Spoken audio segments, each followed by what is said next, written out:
Good morning students. प्यारे बच्चों, आज हम एक बार फिर एक्सरसाइज 17.1 में आगे के क्वेश्चन करना स्टार्ट करते हैं। क्वेश्चन नंबर 8वां है और क्वेश्चन नंबर 8वां ये दिया गया है कि यदि आयताकार ठोस के कोने पर मिलने वाली तीनों कोरों की लंबाइयाँ, कोरों का मतलब प्यारे बच्चों भुजाएं होता है ना। तो एक क्या कहा है, कोने में जो भुजाएं मिलती हैं, है ना, उनकी लंबाइयों का अनुपात दिया हुआ है 3:4:5 और उसका संपूर्ण पृष्ठ दिया है 2350 वर्ग सेंटीमीटर। तो कोरों की लंबाई ज्ञात कीजिए। तो हमें आयताकार ठोस की कोरों की लंबाइयों का अनुपात दिया है 3:4:5 और संपूर्ण पृष्ठ हमें दिया है 2350 वर्ग सेंटीमीटर। तो सबसे पहले लिखेंगे कि माना आयताकार ठोस की लंबाई इसी अनुपात में माननी होगी एक एक्स के साथ, या और कोई भी वेरिएबल आप ले सकते हैं। तो आयताकार ठोस की लंबाई हमने मान ली इसी अनुपात में 3x। उसकी चौड़ाई, ये लंबाई चौड़ाई और ऊंचाई का अनुपात ऐसे भी कह सकते हो आप। ये जो लंबाई, कोरों की लंबाई का मतलब है उसमें लंबाई भी होगी, चौड़ाई भी होगी उसकी, और उसकी ऊंचाई भी होगी उस आयताकार ठोस की। तो हम लंबाई को कह सकते हैं 3x है, चौड़ाई को मान सकते हैं हम 4x है, और ऊंचाई को मान सकते हैं हम 5x। ठीक है, एक वेरिएबल के साथ मानते हैं। ठीक है, अनुपात यही रहना चाहिए जो अनुपात हमें दिया हुआ है।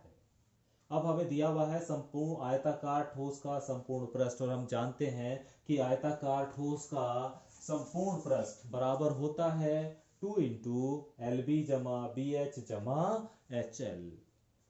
2 × LB, L का मतलब 3x है, B का मतलब 4x है और H का मतलब 5x है। इनकी यहाँ पर वैल्यू रखनी है। L की जगह 3x, B की जगह 4x प्लस b की जगह 4x, h की जगह 5x प्लस h की जगह 5x और l की जगह 3x। और ये बराबर चल रहा है 2350, क्योंकि संपूर्ण पृष्ठ आपको 2350 दिया हुआ है। तो इसकी जगह हम 2350 लिख सकते हैं। ठीक है, इसे हल करेंगे प्यारे बच्चों। जब आप इनकी मल्टीप्लाई करेंगे तो ये 12x² हो जाएगा, इनकी मल्टीप्लाई करेंगे तो 20x² हो जाएगा, इनकी मल्टीप्लाई करेंगे तो ये 15x² हो जाएगा। इन सबको ऐड करेंगे तो 47x² हो जाएगा, और उसकी 2 से गुणा करेंगे तो ये 94x² हो जाएगा, और इधर चल रहा है आपका 2350। तो यहां से x² की वैल्यू आ गई 2350/94। 94 से 2350 25 बार कैंसिल हो जाएगा, तो x² की वैल्यू 25 आ जाएगी। तो x का मान आपके पास कितना आ जाएगा? 5 आ जाएगा। अब इस x के मान को उठाकर यहां पर रख दीजिए, तो हमें लंबाई भी पता चल जाएगी, चौड़ाई भी पता चल जाएगी, और ऊंचाई अर्थात सभी कोरे पता चल जाएंगी। तो लंबाई जो हो जाएगी वो हो जाएगी 3 × x है ना, और x की जगह कितना रख दोगे आप? 5 रख दो। तो 3 × 5 = 15 सेंटीमीटर। इसी तरह चौड़ाई 4 × 5 = 20 सेंटीमीटर। इसी तरह ऊंचाई 5 × 5 = 25 सेंटीमीटर। तो ये कोरों की लंबाई हमें पता चल गई, यानी उसकी लंबाई भी चौड़ाई भी, यानी आयताकार जो ठोस है उसकी लंबाई भी पता चल गई, उसकी चौड़ाई भी पता चल गई, और उस ठोस की हमें ऊंचाई भी पता चल जाती है।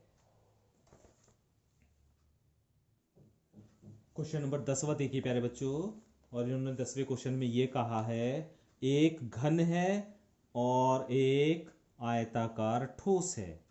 घन की भुजा या घन की कोर 3.7 सेंटीमीटर है। तो इन्होंने प्रश्न ये किया है कि किसका आयतन अधिक है, घन का आयतन अधिक है या आयताकार ठोस का आयतन अधिक है, और कितना अधिक है, जिसका भी है कितना अधिक है। तो हमें प्यारे बच्चों घन की कोर पता है 3.7 सेंटीमीटर, और हम जानते हैं कि घन का आयतन बराबर होता है a⁻3, अर्थात भुजा की पावर 3, अर्थात कोर की पावर 3। और हमें भुजा जो है या कोर जो है वो 3.7 दी हुई है, तो a की जगह 3.7 रख दीजिए और इसकी पावर 3 कर दीजिए। अब 3.7 की 3 बार गुणा कीजिए, 3.7 गुणा 3.7 गुणा 3.7, और जब आप गुणा करेंगे तो वैल्यू आ जाएगी 50.653 घन सेंटीमीटर। तो इस तरह प्यारे बच्चों हमने अभी घन का आयतन निकाल लिया है। अभी उसके बाद आयताकार ठोस की लंबाई चौड़ाई और ऊंचाई हमें दी हुई है। लंबाई चौड़ाई और ऊंचाई हमें दी हुई है, इसका भी आयतन हमें निकालना होगा। तो आयतन निकाल लिया, लंबाई गुणा चौड़ाई गुणा ऊंचाई। लंबाई की जगह लंबाई, चौड़ाई की जगह चौड़ाई और ऊंचाई की जगह ऊंचाई का मान रखा। इन तीनों की आपस में गुणा करी, तो गुणा करने के बाद आया 32.20 घन सेंटीमीटर।